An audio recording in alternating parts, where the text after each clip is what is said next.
episode of Vintage Car Magazine Review. This one, I'm going to switch it up, go to a CarCraft. Of last few have been all hot rod. This is CarCraft January 1960. CarCraft in that era was more show car and custom oriented. So here we go. You can see clickbait isn't anything new. Dual exhaust, legal or illegal. Wasn't clickbait, I knew it was shelf bait. Get you to buy the magazine. You know, you have to have catchy stuff, right?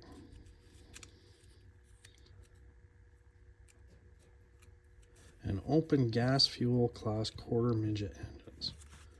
And quarter midgets for a little go-kart dealies for kids to race. And a big deal. Here we have Roth's Outlaw. But this, at this time, it would have been still called Excalibur. And this cool T-Bird. So, see, go-karts for 1960, they were just starting to take off. American Kart Manufacturers Association, safety seal. You got Honest Charlie's, all your doodads and accessories.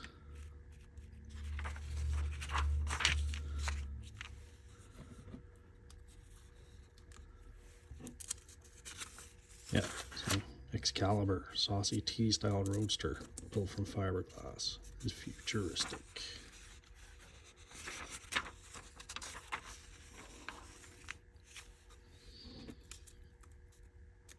Another, oh, that's J.C. Whitney, the Honest Charlie's competitor.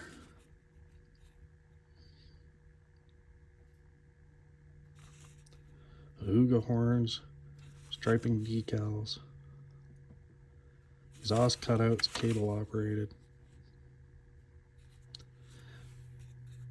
engine adapter, so for transmissions, pretty cool, useful. Voodoo head gear shift knob. I'm of the opinion that every hot rod or custom should have some kind of kitschy accessory. Not go crazy with them, maybe one or two, like a goofy shift knob, or you know, some kind of ornament of some kind. The fuzzy dog in the back window, its eyes blink when you turn the signal lights on, whatever. No, just one thing, right? Fuzzy dash cover, fuzzy mirror cover, funky steering wheel. You know, one or two things. Don't go overboard. When they go overboard, then it gets cheesy.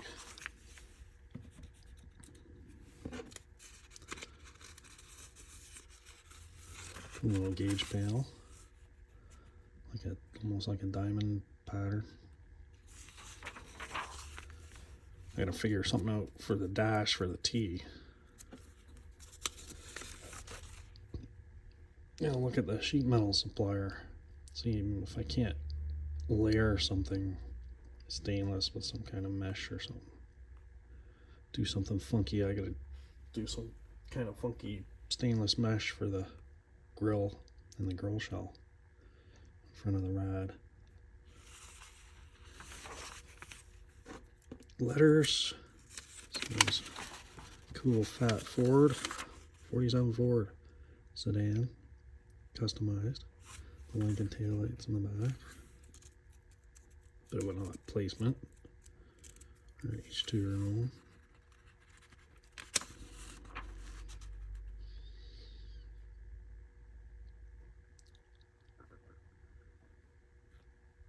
Cool.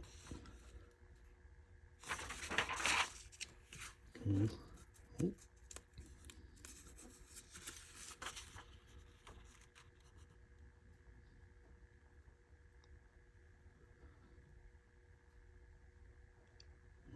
Glass packs.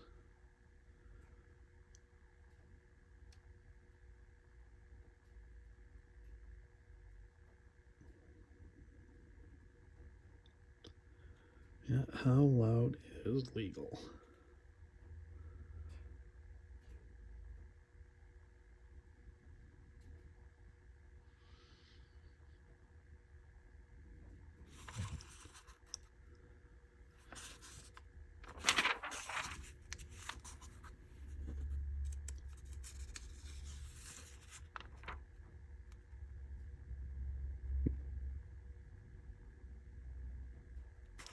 Porter steel packs.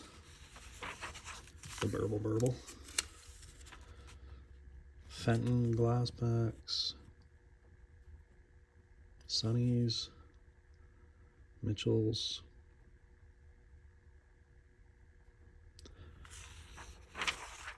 Oh, there's the Excalibur. Construction photo. Had smooshing some plaster into place.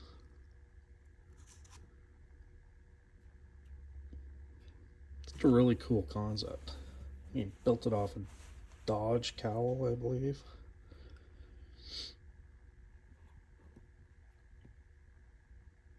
And I also believe that Robert Williams has the mold that was pulled off of this, because they did make several of these bodies, and there was a time when you could buy them. 90-inch wheelbase. Shorty short. I like the short wheelbase in like a T style car. Just, I don't know, just works. It's a little, makes it look like a little bulldog ready to pounce.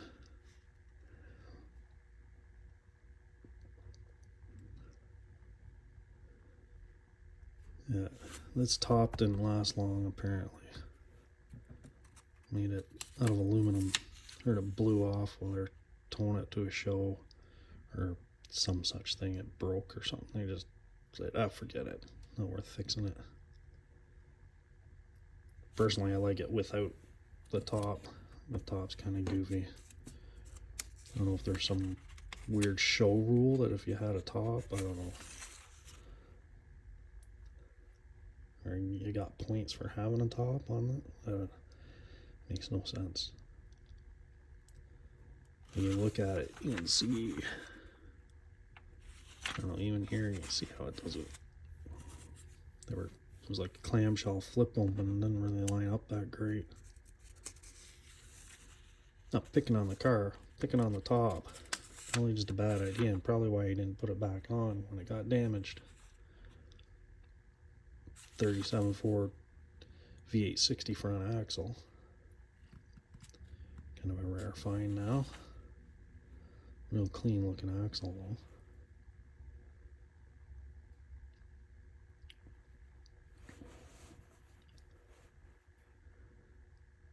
Just all bits and pieces and cobbled them together in a very creative, well done way.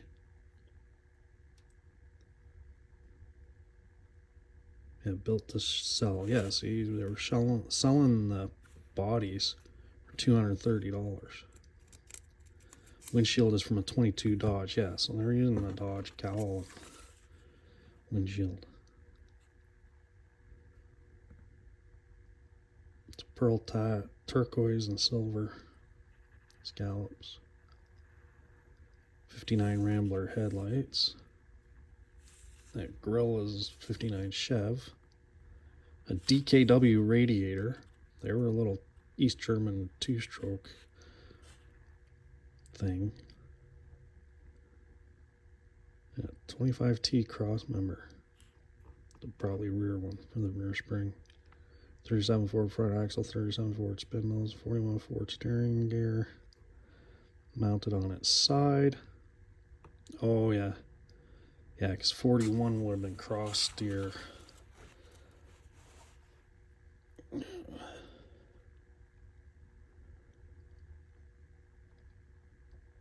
Brakes are 48 Ford units.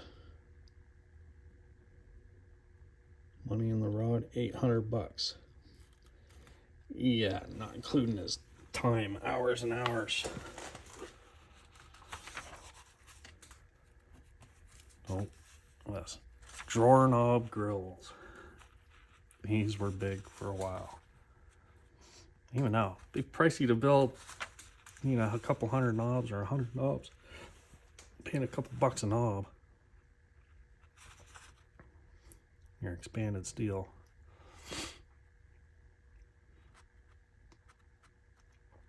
I may do something like that for the grill of the tea. I don't know. That makes it.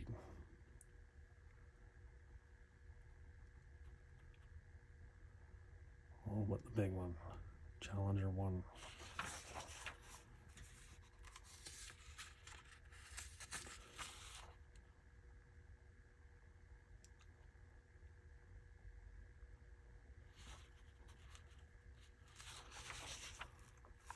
Oh, Stonkers are not for me.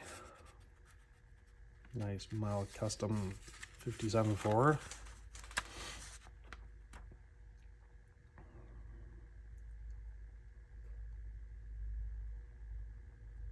Love the interior. See, everything needs something goofy. It's got a huge tall shifter, floor shifter in it. Cool. Note shift lever, yeah. Sky high. Neat. E-code 312. You can tell it's an E-code because of the dual quads. The F code would have been the supercharged. Corvair or Falcon variant. Larry Evans is a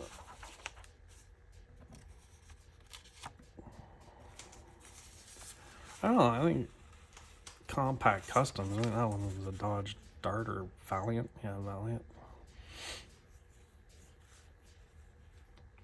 I mean, pretty cool. Most of them can swallow a V8. And the cars can still be found reasonably priced. Oh, here's that T-Bird. Bob Turgeon's new champ for the show cars.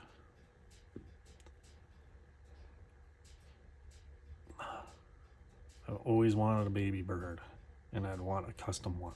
So I got to find a basket case, 55 to 57 T-Bird, preferably a 55. This one's a 57. Tell me the fin, yeah, 57 bird.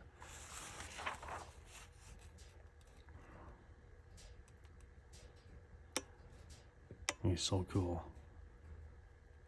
There's enough of them restored. I wouldn't feel bad about finding a basket case and going radical custom with it.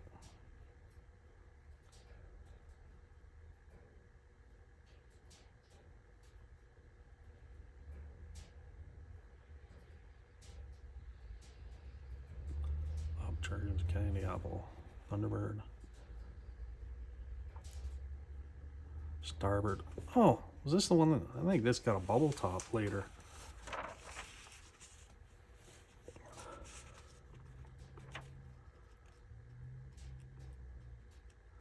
I will have to Google that, but I'm pretty sure this.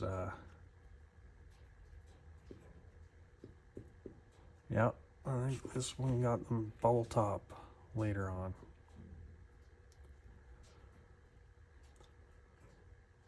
I mean, I think it's, in my opinion, better this way because it's, you know, something you can drive.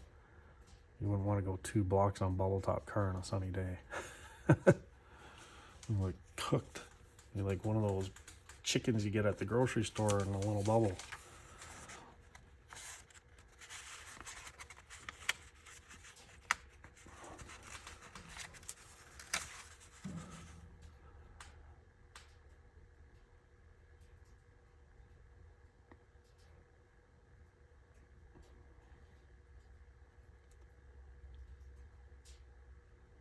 Yeah, being that Starboard, this one. Yeah, I'm pretty sure. Yeah, in the front. Oh, I forget the name of the Starboard car. Or the bubble top version. Moonbird? No, that doesn't make sense. But anyway.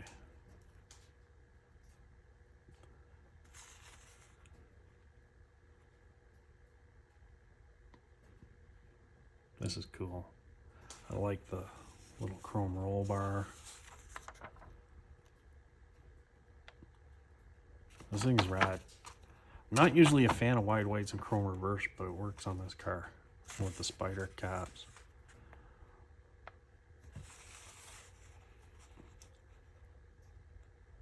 Scavenger pipes into the back. And the tailpipes. Yeah. Love to find me a basket case T-Bird. Even basket cases get dollars. Yeah, cool car. I'll figure out what it was called once I got the bubble top and put it in the notes. Anyway, there we go. Car Club of the Year. They don't say the name of the club.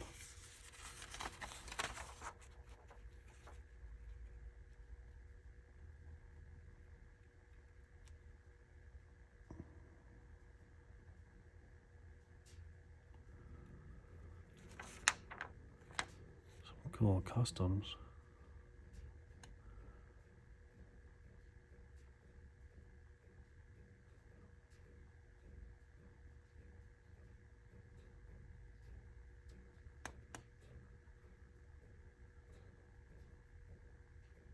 Where? I'm trying to find the name of the club. Oh, there we go. Skip the page.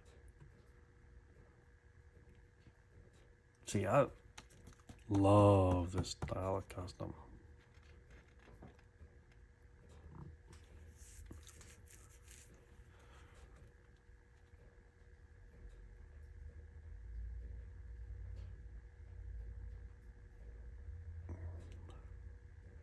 Taking the honor, or the Rod and Wheelers of San Jose, California. Okay, there we go. Formed in 1952.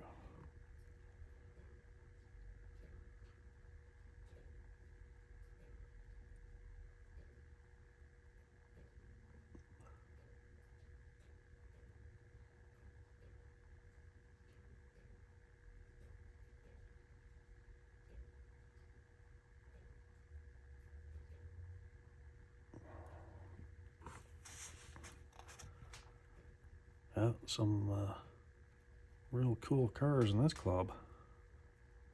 Jim Augustine's T-Bird, custom T-Bird. Joe Balin car. Well, I guess if they're up in San Jose,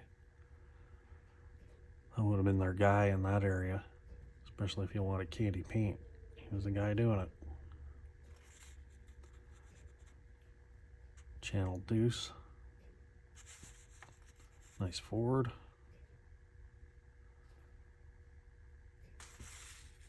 Plymouth. These late 40s Plymouths used to be really popular as mild customs, and I don't know, kind of fell out of favor, but I think they look really cool.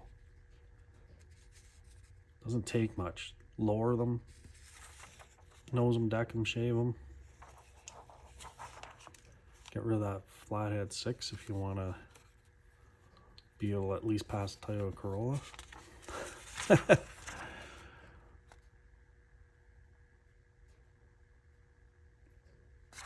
That thing's cool too. 58 Chevy.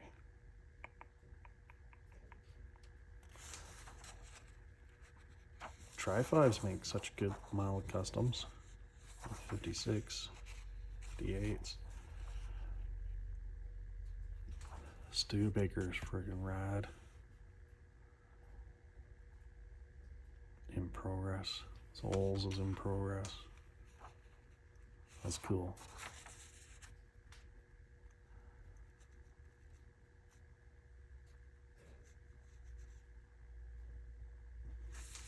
Wild 50 Chevy.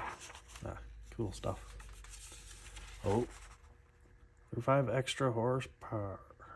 Horses with king size 4-barrel.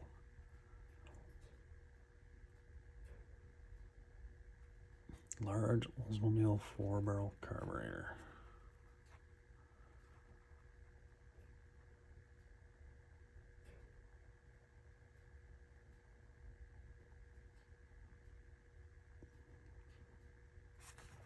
So they're modifying the Chevy carb base on the manifold.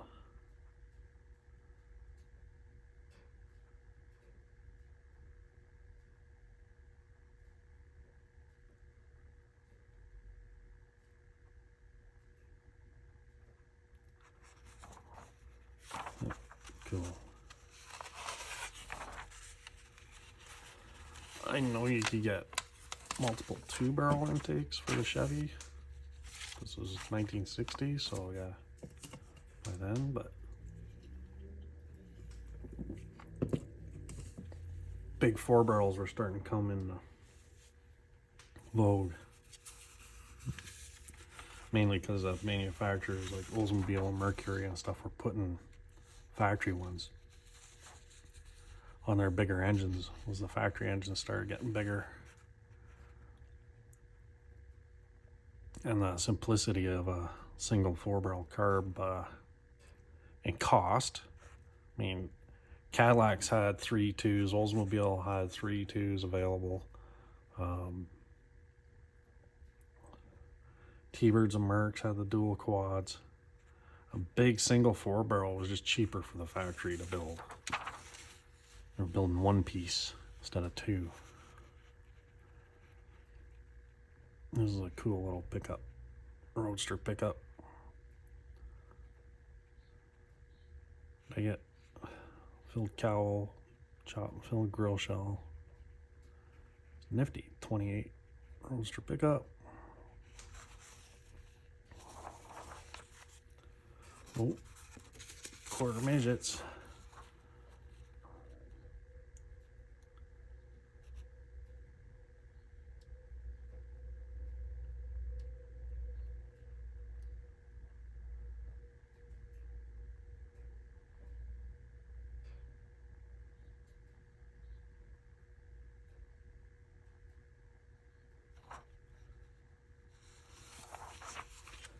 Yeah, all the tricks they were doing to these things.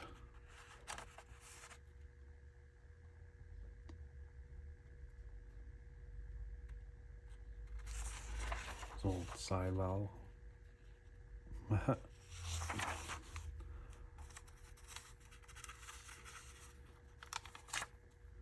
Getting pretty serious. Cams, cranks, valves.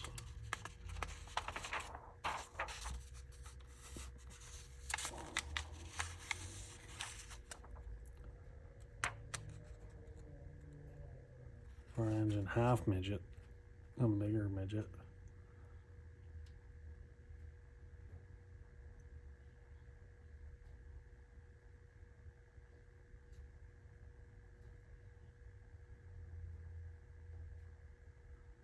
Even adults can fit.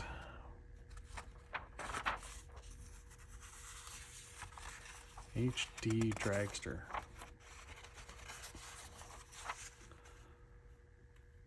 Oh yeah, Harley power. Was it a JD engine? 55 cubic inch, 58. Oh, 58 Harley. What? No, looks like a knucklehead. How's it a 58?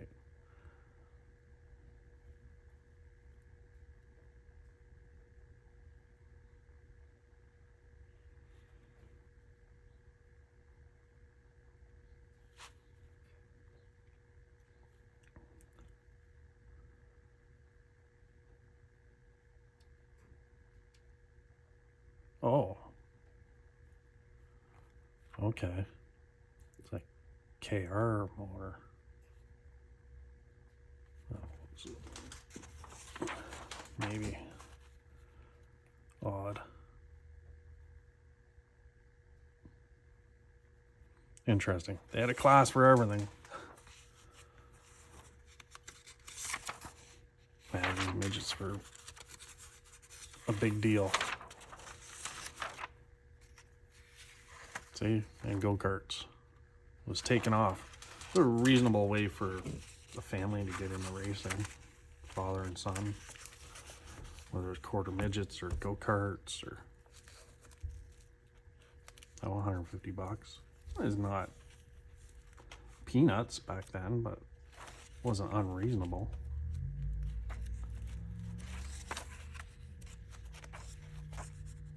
I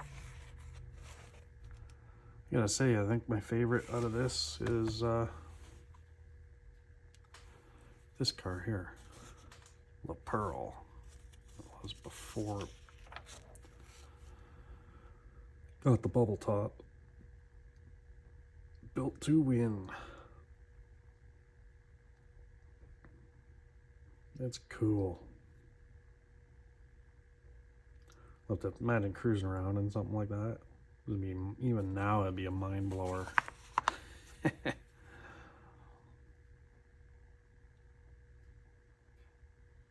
I dig it.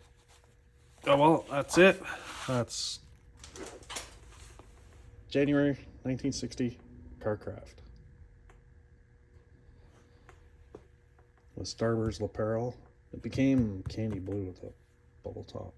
Then the Excalibur, later to be known as the Outlaw, because people couldn't pronounce Excalibur when they read it. And they had no reference. They didn't know what Excalibur was. They didn't know the legend of King Arthur.